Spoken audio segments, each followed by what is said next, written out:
Okay, 2002, Sydney and I took off and went to Japan. We had been led to believe that Japan was a super expensive place, and our experience discovered that was not so. The most we paid for a hotel was $120 a night, right in the middle of downtown Kyoto. I think we paid $100 in downtown Tokyo. So it was quite reasonable. We found that the food was reasonable. If you eat what the Japanese eat, which involves a lot of soup and noodles and fish, it's mighty good. And much to my surprise, the pastries in Japan are the best I've ever had anywhere. And I've been in 45 countries. So the JR system, 3'6". I was assuming it was meter gauge, but Ross corrected me on that it's actually Cape gauge, the gauge that the British had going in South Africa. But the bullet trains are on the same standard that we're on. They run a lot of trains, and they are on time. When they say it's coming at 5:33, they don't mean 5:32, and they don't mean 5:34. Stations are marked in alphabet that we can read. The comments are in Japanese and English. But be prepared to carry your suitcases up and down stairs. At least that was 20 years ago, I can say that. So all this stuff is based on our experience from 20 years ago. We bought JR passes here in the United States. Then you validate them as soon as you show up there, and then you can use them right away. We also saw that second class is perfectly comfortable. It's not like, you're not riding on a wooden seat or something like that. But it was very convenient, very easy to use. There's our pass. Of course, we read all the, just like we do on all the computer software, we read all the notes and all that sort of thing and made sure that we understood.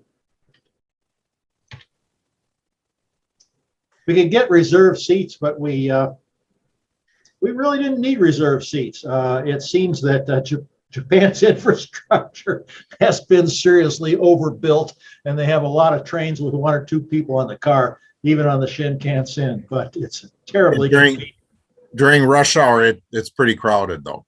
Is that right? Yeah, the trains are full. They used to have these guys that would push people into the cars, but they don't anymore. They just cut it off. But yeah, they're full at rush hour.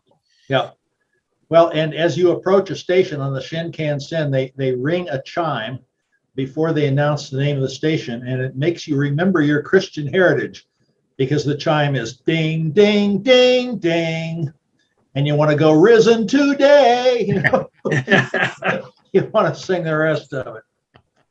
But Chiba is where Narita Airport is. That's where we landed. Now, apparently, Delta is using Haneda Airport, which is closer into Tokyo.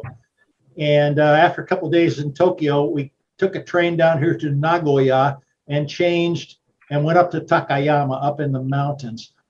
We were able to get the cherry blossoms up there. It was high enough because we passed the cherry blossoms in the lower altitudes. That was a lovely town. And then we headed over to Kanazawa, which has some of the most beautiful gardens you've ever seen. No bombs fell on Kanazawa. It was spared. And then took a train down here to Kyoto, which is a beautiful city. That was spared as well because of the heritage of Kyoto. We were there 4 nights. Took a day trip down to Nara. Let's see if I can get. Can you see the? Can you see Yep. my pointer? Nara's a town of all kinds of shrines. And then going along the inland sea, we stopped at Himeji to see this famous castle. Then we were a couple of nights in Kurashiki, which has one of the most beautiful museums of European art, of all strange things. And then on to Hiroshima and Miyajima Island, which is where the famous torii is that stands in the surf at high tide and on the land at low tide. Then when we were done, we just on a fast train all the way back to Tokyo and then the connection to the airport. That's the old-fashioned bullet train. It was the way I described it. Ross will tell you more about that later on. Zips along at 220 kilometers per hour, and but now they're essentially local service. This is the Hikari, more modern, another fast train, 220 flat out, and very nice ride, very smooth. This was the Nozomi. Our JR passes were not good on the Nozomi. That's the very fast train that that we saw when we were there. We were standing on the platform on the more rural platforms. There will be 4 tracks, and the through tracks are in the center. And Sydney was reading something in the guidebook, and I said, "Sydney, look now!" And here came a Nozomi. It was 16 cars, and I counted the seconds. It was something like 8 seconds for the train to pass, and it didn't blow us off the platform. It was very streamlined, but I've never been ever again that close to something moving that fast. So this is in one of the rural stations where you can see their center tracks and then local tracks.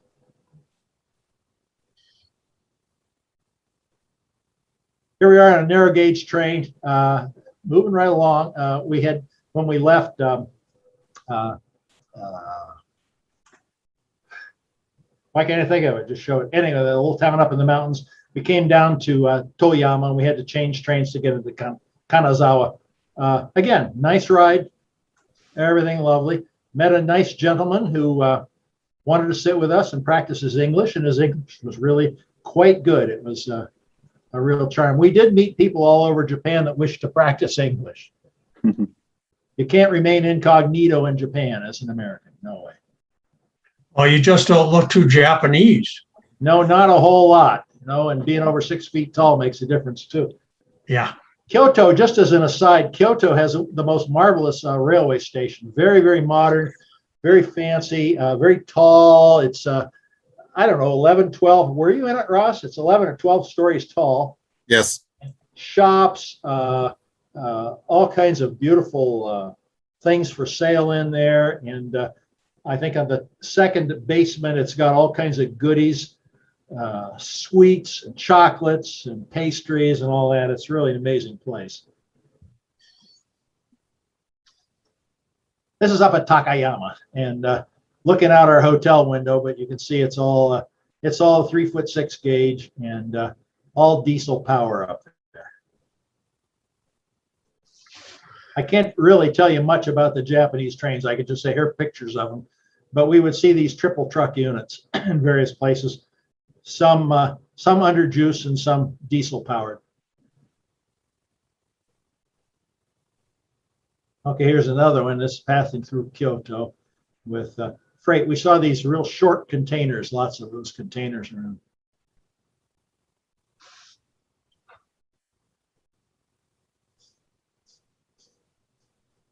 In Japan, it's kind of like Switzerland.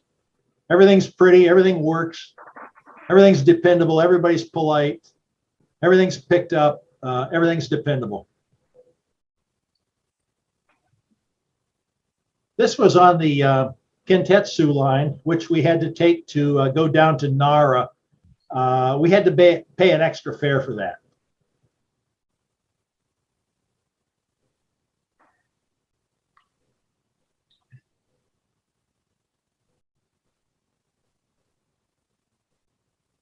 So what happened to the Great Northern?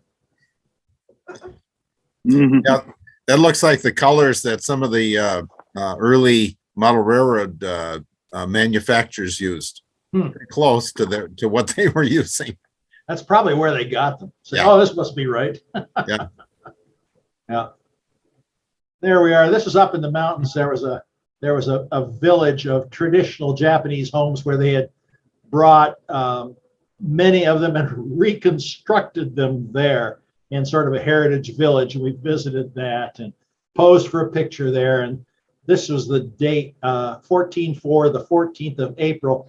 And then 10, that is the year of the current emperor.